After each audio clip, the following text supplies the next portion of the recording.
Coming up on Network Africa. Anger and uncertainty in Libya after presidential elections delayed.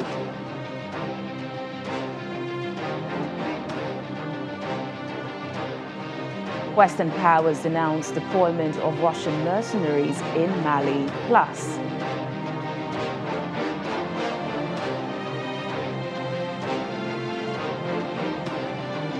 Ethiopia's government says army will not go deeper into Tigray for now.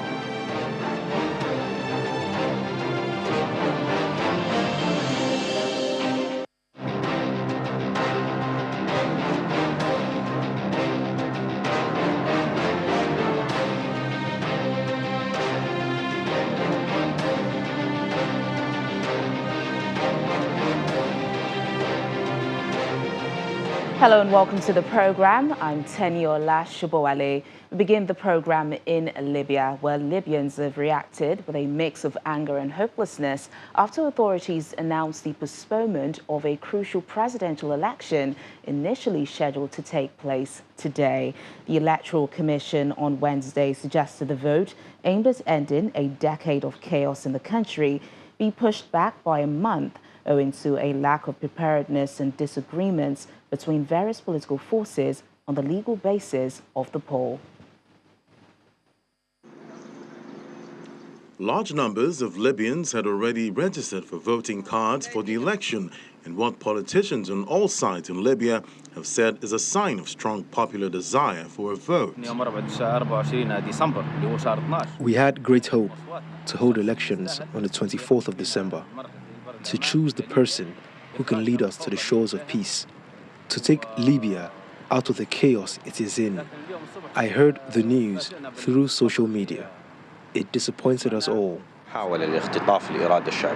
We refuse any attempt to take over popular will, which has expressed its will to hold the elections on December 24th. We know that time has passed for that date, but we emphasize and insist the session to be held in Parliament on December 27th must call for urgent elections.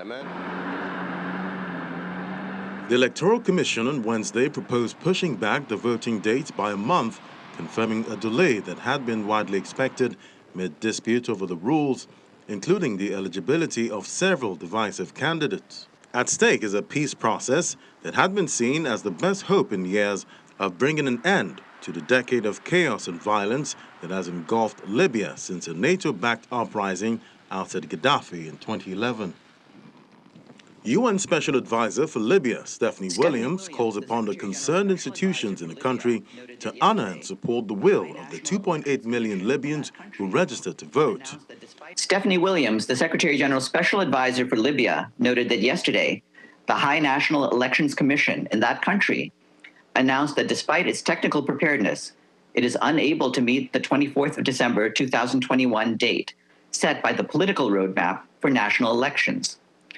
Ms. Williams calls upon the concerned institutions to honor and support the will of the 2.8 million Libyans who registered to vote. To contribute to a solution of Libya's political crisis and to durable stability, she said, presidential and parliamentary elections must take place in the appropriate conditions on a level playing field among all candidates to peacefully end the political transition and transfer power to democratically elected institutions. Some have voiced concerns, though, that a short delay may not be enough to resolve the arguments that derailed Friday's vote. However, fixing those problems could require more time, raising questions of whether the interim government could stay in place. The more immediate risk is that a political crisis could add fuel to local disputes between rival armed groups that have mobilized in western Libya in recent weeks, leading to a new round of fighting inside the capital. More than a dozen Western allies have condemned what they say is the deployment of Russian mercenaries to Mali. They believe it could further worsen the security situation in West Africa, which is battling jihadist groups. The 15 European nations and Canada accuse Russia of providing material support in the deployment of mercenaries from the Wagner Group. Russia denies any government links with the controversial private military company. The EU has recently imposed sanctions on the Wagner Group, accusing it of involvement in serious human rights abuses. The group was first identified in 2014 when it was backing pro-Russian separatists in the conflict in eastern Ukraine. Since then, it has been involved in countries including Syria, Mozambique, Sudan, Libya, and the Central African Republic. To Ethiopia's Tigray conflict, the federal government says it has ordered its forces to not advance deeper into the war-ravaged northern region. The federal army and its allies have made strong advances in recent weeks, recapturing major towns and cities in the neighboring Amhara and Afar regions that Tigrayan fighters had seized earlier this year. The Tigrayan forces have been forced to retreat to their home region. Some say the government's announcement that its soldiers will not chase the Tigrayan forces into their home region could be an opening that encourages a ceasefire and negotiations to resolve the conflict that has continued for more than 13 months. Government forces stayed in Tigray for the first 8 months of the war before withdrawing in June following heavy battlefield casualties.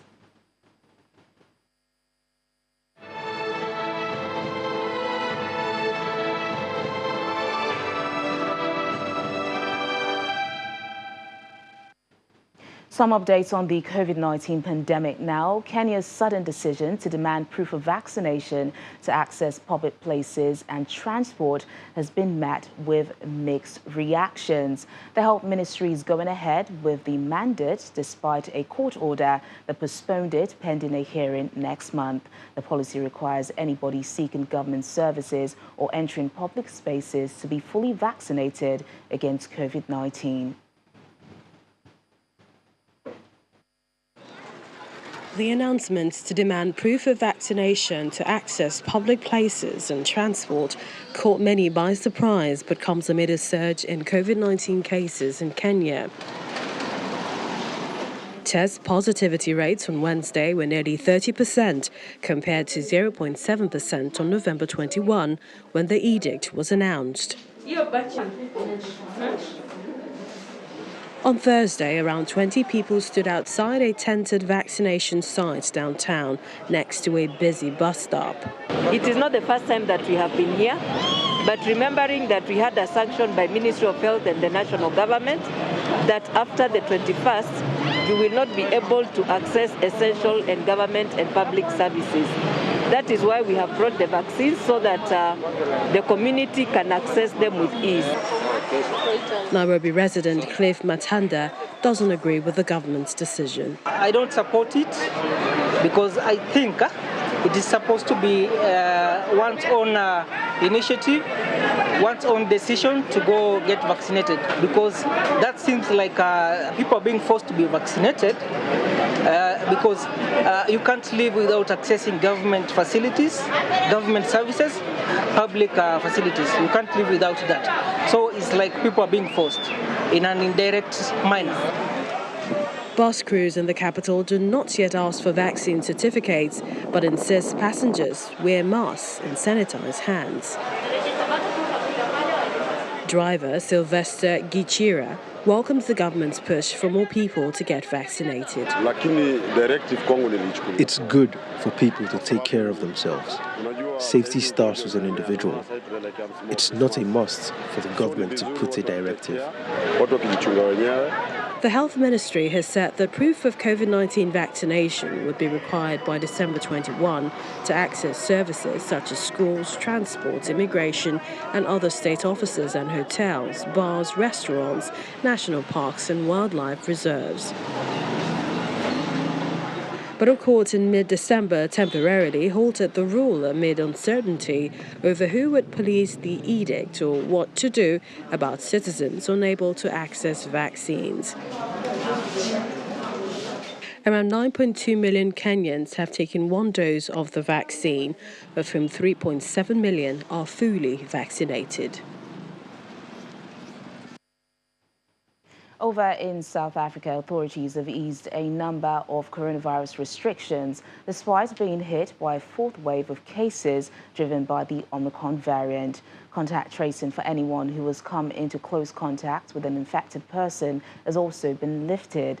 The Health Ministry says officials will only try and track the spread of the disease in a cluster outbreak. As much as 80% of the population are said to have some sort of immunity from prior illness or vaccines. Meanwhile, the country has started offering booster shots of Johnson & Johnson's COVID-19 vaccine, following its approval for use as a booster by the health regulator a day earlier. Both J&J and Pfizer COVID-19 shots have been authorized as boosters by the South African Health Products Regulatory Authority, but the move opens up boosters to the general public for the first time. In a way that is less severe.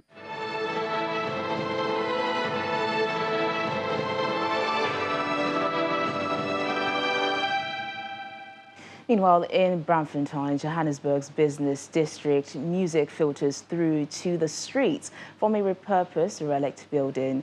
This is where little music stars are being shaped by a team of volunteers led by Nigerian Adeyemi Oladiran under the Music Enlightenment Project. We visited the school and also got a treat, their annual Christmas concert, which has been tempered by the COVID-19 pandemic for a second year. Despite the reduced numbers, their spirits were high. We found the music students of the Music Enlightenment Project rehearsing for a big concert. Listen again. 1 and 2 and 1 and 2 and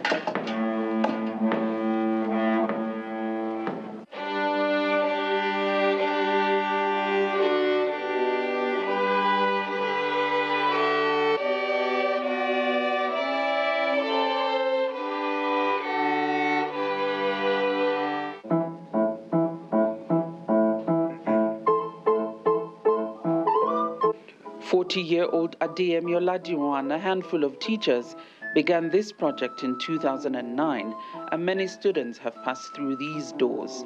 What the project is about is we use music as a tool to redress past inequities. South Africa has a history of segregation in the past where certain population, were deprived of rights, of development, they were deprived of just so much. And music is one of the tools that even the government, identifies that can be used as a way of redressing these inequities.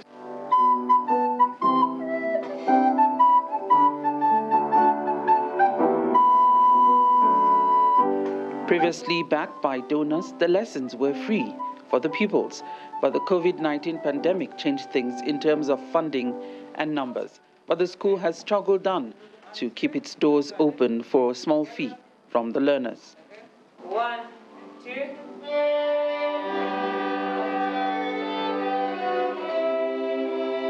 Well, you've seen the rehearsals, but today is D-Day, or concert night, for the very excited learners, and we're here to watch them show off the skills that they've acquired on this program.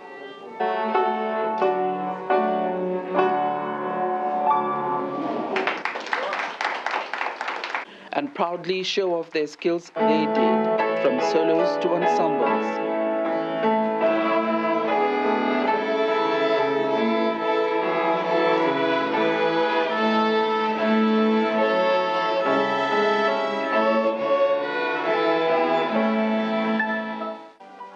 Their families and friends who filled the house joined in at some points. The highlight for many was a national favorite, In the Jungle.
felt nervous at first, but it takes a lot of courage for me to stand here and play for people.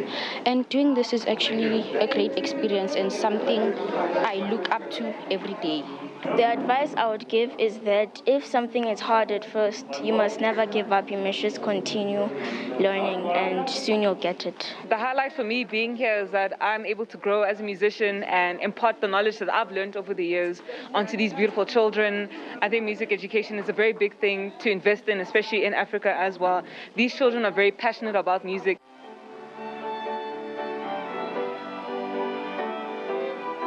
And in the spirit of the season, the Music Enlightenment Project wished everyone a safe and happy festive season, hopefully filled with more music in more homes.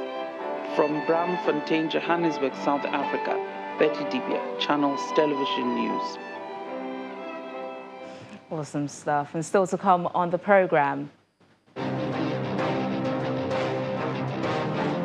On our Africa Tech segment, we take a look at how we can prepare for the Metaverse as it becomes a mainstream topic for tech investors. More details in a moment. Stay with us.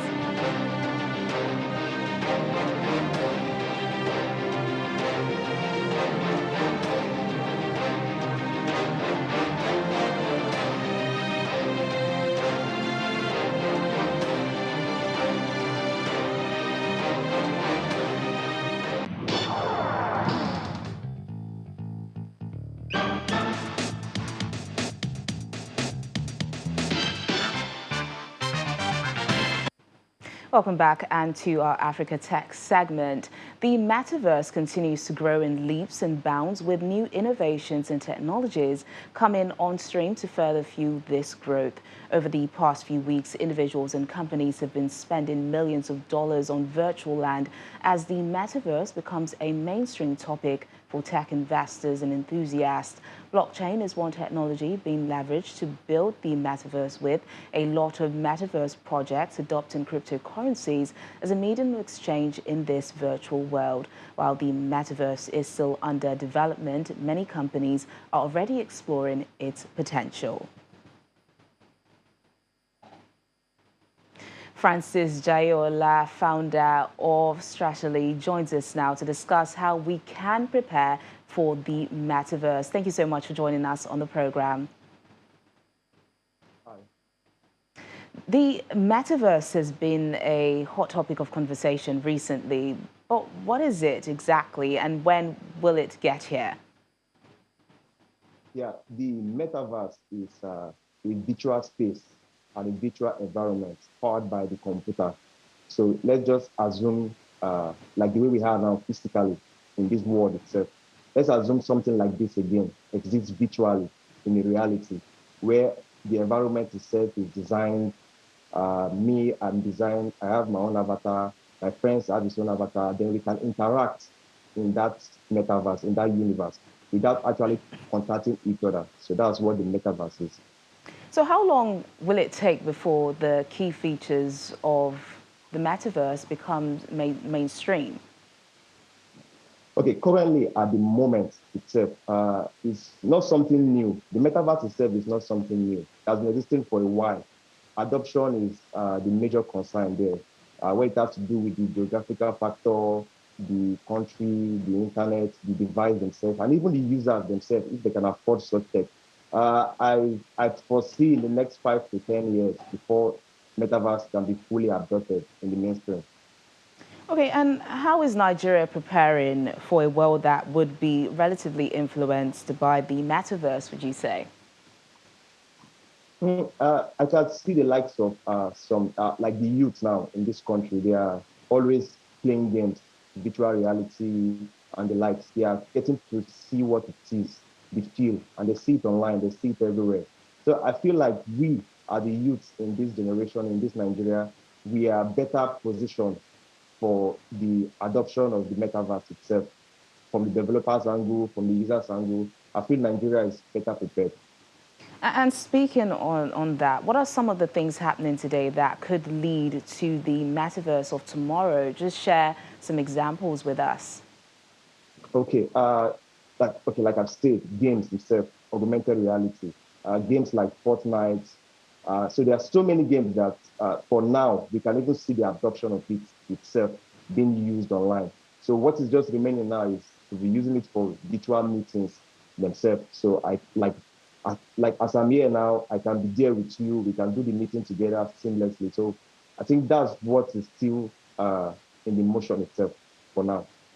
And exciting prospects of this. But how can we support our innovators to build more solutions that will be useful in Metaverse? It's supporting our people to build solutions. First of all, talking about it, like this platform, we have been talking about it now. People are hearing it. They are seeing the possibilities already. The government should be involved in this. Even private agencies themselves are also looking into this space themselves. I feel this is the best time for people to, tap into this opportunity before it becomes something they can't get into again. So now is the right time for everyone to get on this. And I employ the young people to look into this, to build Metaverse. It's actually simple, 3D, graphics, AI, and the likes. So they can just look it up and get motivated to build. All right, then, Francis Jayola, founder of Stratily. Thank you so much for your thoughts on Africa Tech. Yeah.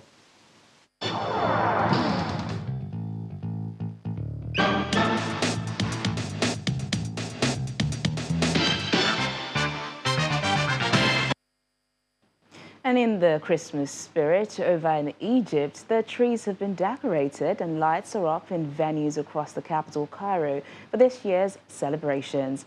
After a tough year battling the COVID-19 pandemic again, Egyptians say the Christmas season marks a positive start for the coming year. Decorations spread through Cairo and Giza, adorning squares and malls with lit-up Christmas trees, Santa Claus statues and gift shops. Egyptians troop out onto the festive street of El to celebrate the beginning of a new year after the coronavirus pandemic restricted celebrations last year. Christmas is the beginning of a new year for us all. May God make it a good and blessed year for all of us, Muslims and Christians. A new day, a new holiday for all of Egypt and all of the world, of course. The idea is that after the coronavirus and the lockdown, we wanted to walk around in a joyous atmosphere. I think people are feeling happy. Malls and stores are using the opportunity of the season to encourage citizens to go back out, hoping to surpass the past year's pandemic fears. It's a chance to tell people that we're here. Come, watch and have fun. Let us get out of the coronavirus atmosphere and work hard again. It's a way for people to feel hopeful and share their joy. Christmas decorations are beautiful in color. They attract people and give the guests a feeling that there is a celebration, something is happening, that the coming year will be a happy year. But as Egyptians celebrate, they have to comply with safety rules. Wearing of face masks is obligatory in all public areas, including restaurants, cafes, cinemas, cultural places, universities, transportation means, worship places, and all entertainment venues. Egypt recorded 883 coronavirus cases during the past 24 hours. The country has reported over 378,000 coronavirus cases and over 21,500 deaths. Well, Christmas is certainly in the air, and we end the program by bringing you this next report on lights and decorations in the heart of Lagos here in Nigeria. Coming off the back of a lackluster celebration is induced by the COVID-19 pandemic in 2020, the lights are back in strategic places as Christmas celebration and fanfare returns. Our correspondent Abidemi Dairo takes a look at the standout decorations in the city this year. The Lagos Christmas makeover cuts across from individuals to corporate bodies, creating the best Christmas impressions. On Ikorodu Road, Lagos mainland, select buildings are covered in friendly lights with notable Christmas emblems. In the islands, it is the Battle of the Roundabout. First stop is at the Awolowo Junction in Ikoyi, where light tunnels, fountains, and other ensembles create the Christmas theme. Next stop is the roundabout at Marina. Thousands of tiny bulbs form conifer-shaped Christmas tree and other Christmas emblems like the Lone Star that guided the gift-bearing wise men to the manger.